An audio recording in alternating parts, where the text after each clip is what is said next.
Hello all and welcome back and welcome to Ipswich. I'll be here for the next 2 to 2.5 weeks and I am filming this podcast episode in the exact room where we make all of our Libertatia tool rolls from start to finish. All of the wax cotton, the oil skin, British made, comes in here in huge tubes. We then cut it up. Monica's mum Rasa, cuts it up, sews it together, gets the zip on, presses all of the Libertatia logos. Everything starts from here, and our stickers are also here as well. So if you'd like to buy one of these, it's great for supporting the channel.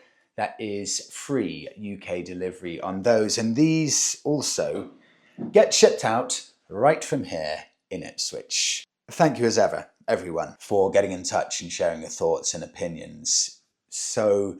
It's so enjoyable to go through all of them, and it's pivotal for making this content, so thank you so much. Best place to do so, comment section below, and if you have a longer story, maybe with some pictures, you can email hi@tuesdayatdobbs.com. This week, I've been ruthlessly attacked verbally and constantly throughout the week. I don't think I've ever been attacked so brutally non-stop as I have this past week. This is with regards to the argument or the discussion, fuel injection versus carbureted. And we will wrap it up this week. And honestly, I could have read out any number of your opinions about how pathetic I am that I'm scared of carbs. But I'll read out one that sums up a lot of your opinions. And it comes in from G58. Take a listen to this with regards to my fear of carbs. Freddie, utter nonsense. All motorcycle maintenance books have excellent explanations on how to service carburetors and have done for 100 years. Yet Freddie, even when you've had the situation explained to you multiple times using facts and common sense, all you do is just fall back on your own experience-deficient anecdotes and repeat the same old tired tropes. Then use both to support your silly prejudices against carbs. The simple facts are that when every EFI control module and every sensor for every EFI bike is obsolete and out of stock, bricking and condemning them to the scrapyard, there will always be carb bikes running and parts available for them. Back in my day, this is the best bit, back in my day, you would have been called a limp-wristed Nancy boy for bleating out that silly ignorance-fueled soy boy nonsense. For God's sake, man, get a grip and learn the very basics of motorcycle maintenance. My favourite bit here. I dare you to read it out from G58. Well, I know a lot of you share that opinion. I love a rounded argument where there are lots of people discussing, lots of people getting involved. Clearly, a lot of people think I'm pathetic, and it's been fascinating to read it. So thank you all so much for that. Very enjoyable. On now to what happened to the classic bike market. First-hand experience this is. Following on from last week's conversation where I titled the video, "The Classic Bike Market Has Collapsed," I think these next two stories perfectly sum up why the classic motorcycle market has collapsed. I'm going to start with Nicholas. Dear Freddie, why don't you follow your own advice and get an overpriced, iffy Suzuki GS850 that doesn't run properly? This is with regards to the Suzuki GS850 that I said was bike of the week last week. Pictured here, Facebook Marketplace still hasn't sold, to give you some relativity. Carrying on, that doesn't run properly, and why don't you enjoy the bleak and chilly winter, enjoying yourself sorting out this bike? The bike brackets shed of the week indeed. Thanks for the laugh. For just £3,000 more, you can have a brand new BSA Gold Star, all running and with full warranty. Take the Suzuki GS to most mechanics and they will tell you the GS is uneconomical to fix and therefore scrap. Nicholas, honestly, hand on heart, you're bang on right. I couldn't agree with you more on every single point. This is from Chris now. Take a listen to this really interesting insight. Again, with regards to a Suzuki GS 850. From Chris, I bought an immaculate 1985 Suzuki GS 850G with a genuine 4,500 miles on the clock. It's just nothing at all. It really was a museum piece, and I bought it in 2021. It was my late life effort to return to biking. I'd always had Suzukis in my earlier biking life, so I thought this would be good. It seemed like a no-brainer. The bike was immaculate, started and ran for 20 minutes and then packed up. I just got it home. It was hideously heavy and hard to manhandle. The carbs had supposedly been gone through before I had it, but there was clearly a problem. One of our 2 local repair shops flat out refused to touch it. He said he was sick of wasting time on these old carburetted bikes. The other mechanic collected it in May, and by July still hadn't touched it. By then the fork seals were leaking and other bits were going wrong from just laying in the shop. Totally disheartened, I sold it to him for £2,000 and my new biking career ground to a halt. I could potentially fancy a new Royal Enfield, but I'm running out of money. This, just such a fascinating insight. Exactly why people are preferring just to buy new bikes, because once you can get the likes of the BSA Gold Star for £5,000, it's often only a couple of grand more than these classic bikes. You're not going to have the running problems that you get with the older bikes. And you get the peace of mind of the warranty. You're not going to have to be tinkering with it, things like that. And also on top of that, and slightly more worryingly, it's a shame. And I honestly believe it's a shame, because I want these skills to carry on. I want these old bikes to stay on the road, but it's just the truth. The experience and the knowledge of motorcycle mechanics now with regards to maintaining carbs, like it or not, huge shame, it's dying out, and it will continue to die out as the years go on, until you're going to get to a point where you may have to drive a ride for 2 hours to find a mechanic who focuses on looking after classic bikes, i.e. bikes with carburetors. And that, thank you all, is that for now for injection versus carb. On now to a brand new 125cc cruiser that costs £2,225. Brand new. This is from Gareth. Freddie, I have just at 43 years old found or got my first ever bike.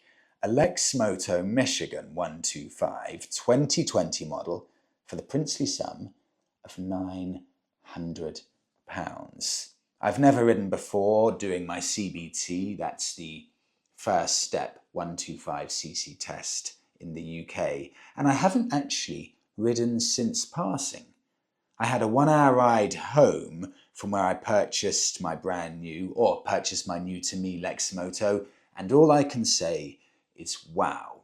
I enjoyed every single mile of the ride home. I have never in my life enjoyed any form of motoring so much or smiled as much while riding on the road. I cannot wait to get in onto some gorgeous country lanes around Derbyshire and the Peak District. Gareth from Manchester. Gareth, these bikes, many people may think, what am I talking about? But I truly believe this. These bikes are game-changing.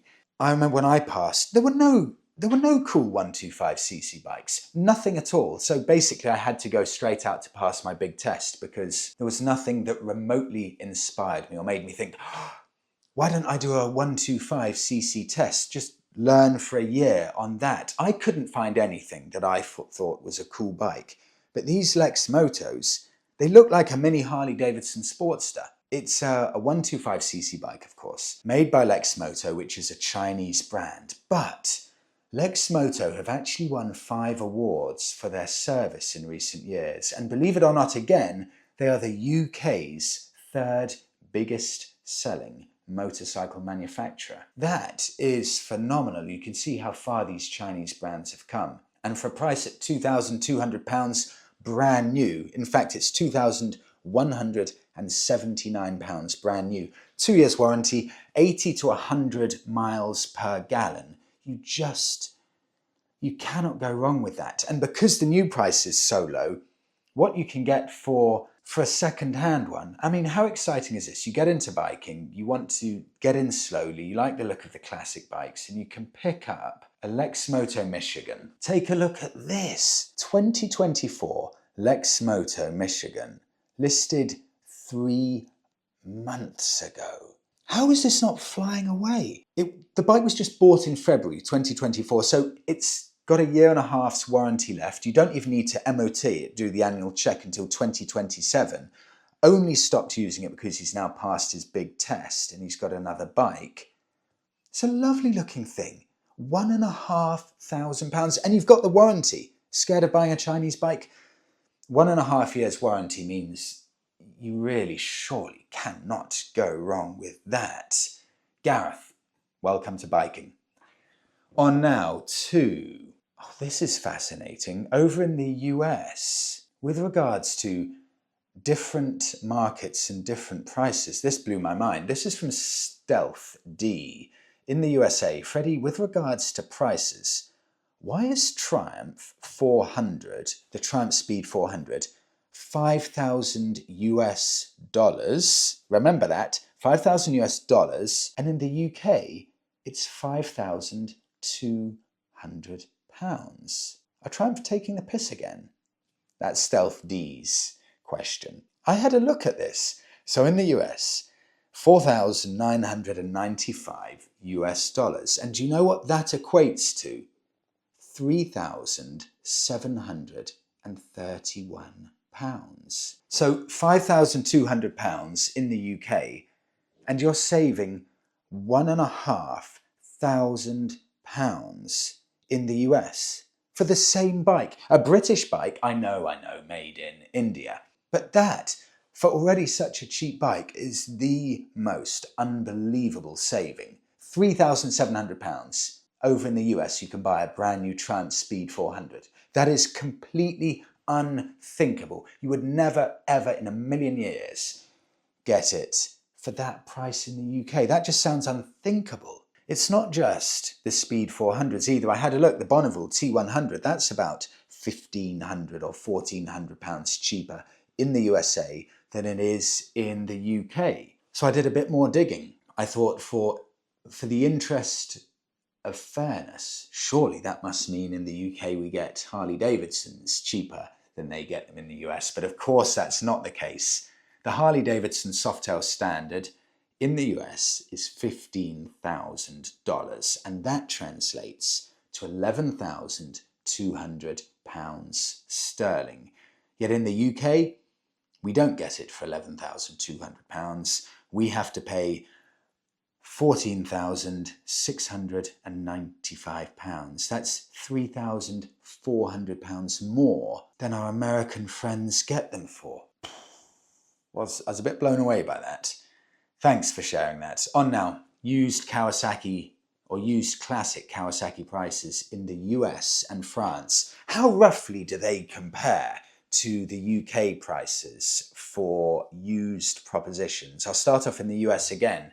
Freddie, I found this pictured 1982 Kawasaki KZ 1000. It looks nice for $4,000. I'm in upstate New York. That's actually 1982 KZ 1100, I believe. And that translates to £2,986. And that is a certified stunner of a bike. There are very few bikes more brutishly elegant than that bike. And look at all the work it's had done. All the carbs have been cleaned. It looks immaculate.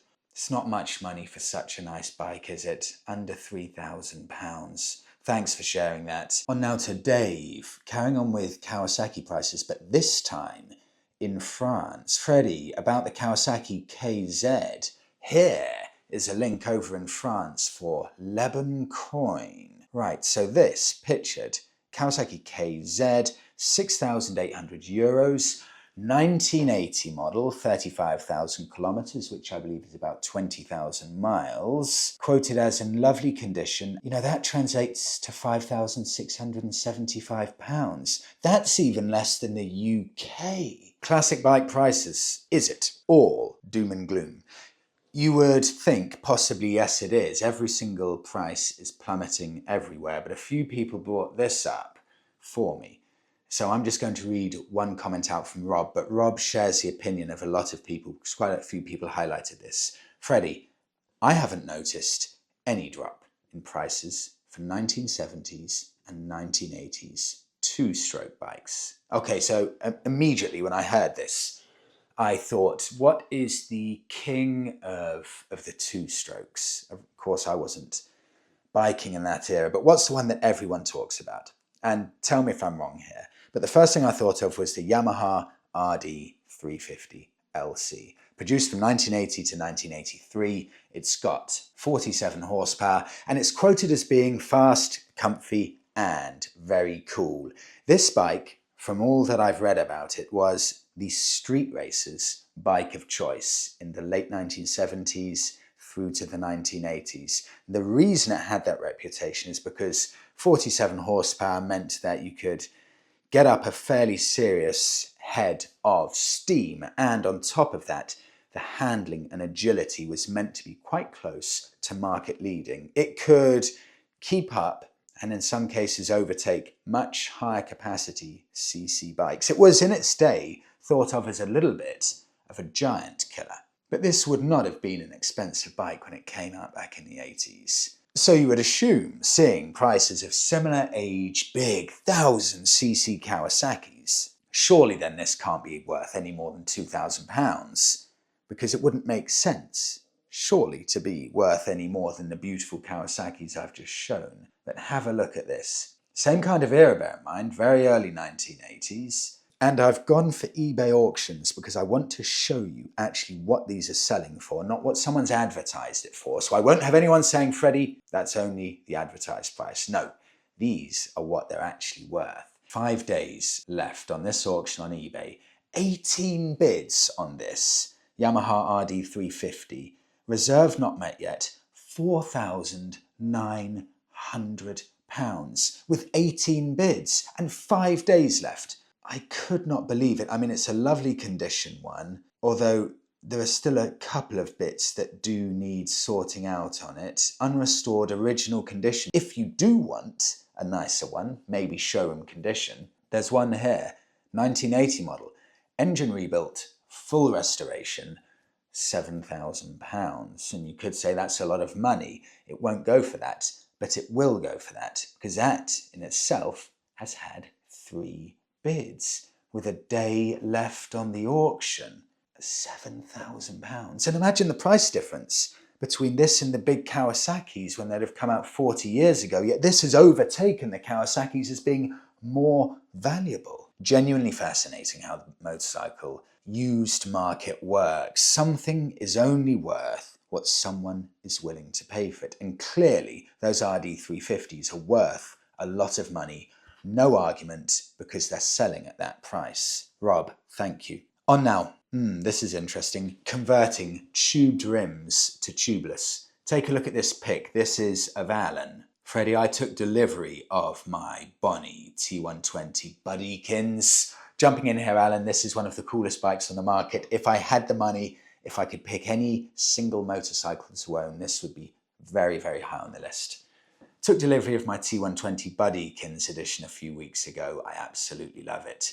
It's the perfect bike for me in my 60s. I do, though, have one issue.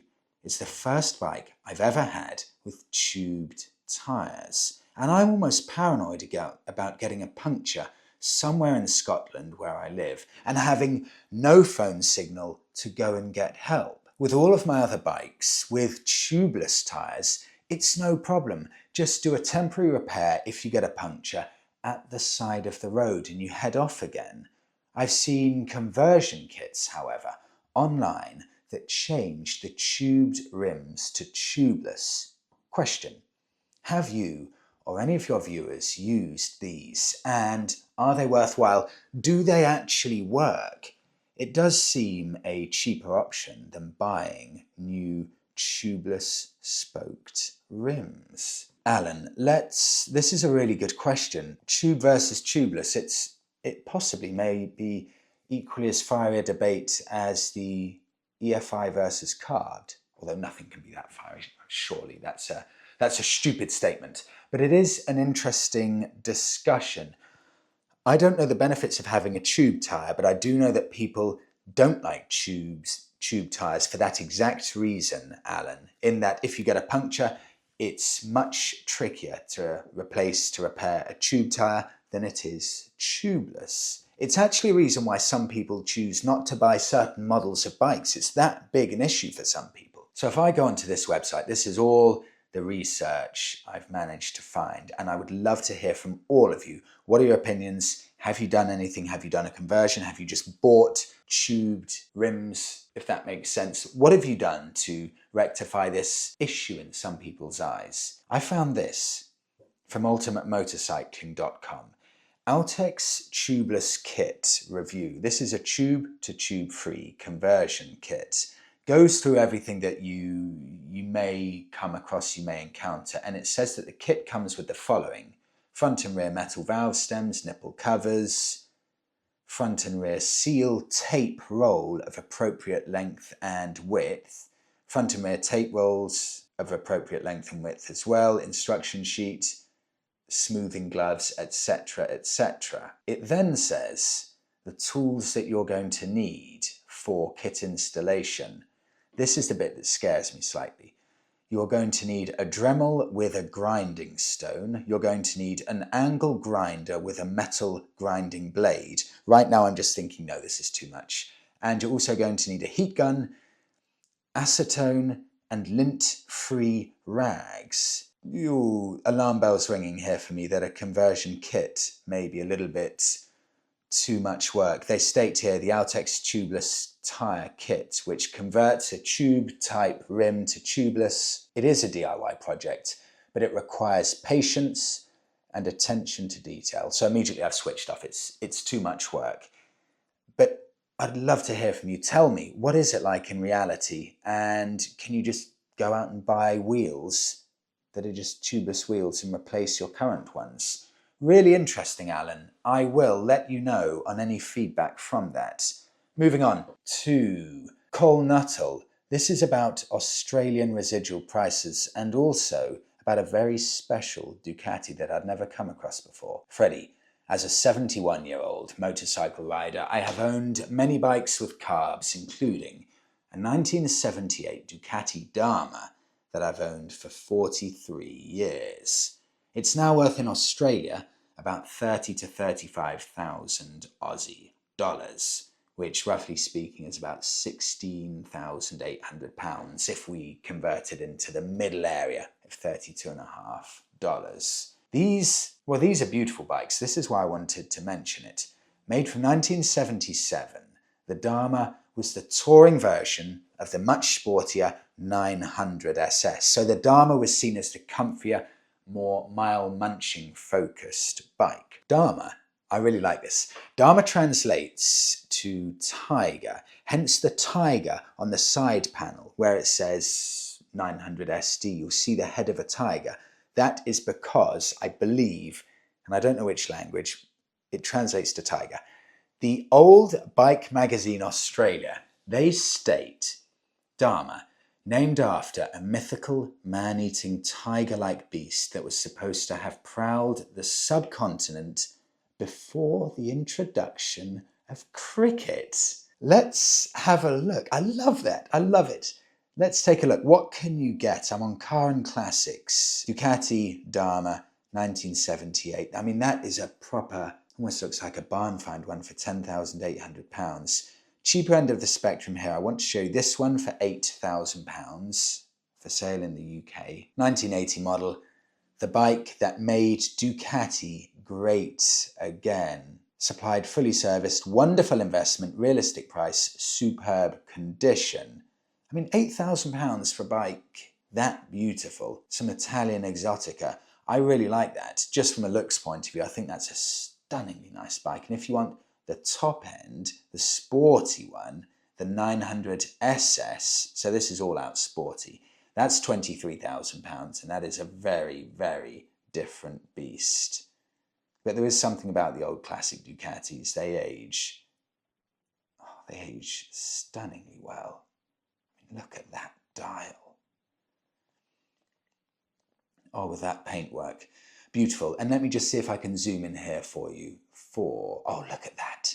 The tiger on the side. SD900 with the head of a tiger. Cole, thank you for bringing that to my attention. I'd never come across them before. Now on to Bike of the Week. We've had our fun with classic bikes, with carburetors, but what if you want to get that feeling of nostalgia, the style of the classic bikes, but you just want something that may be, in some people's opinion, easier to live with?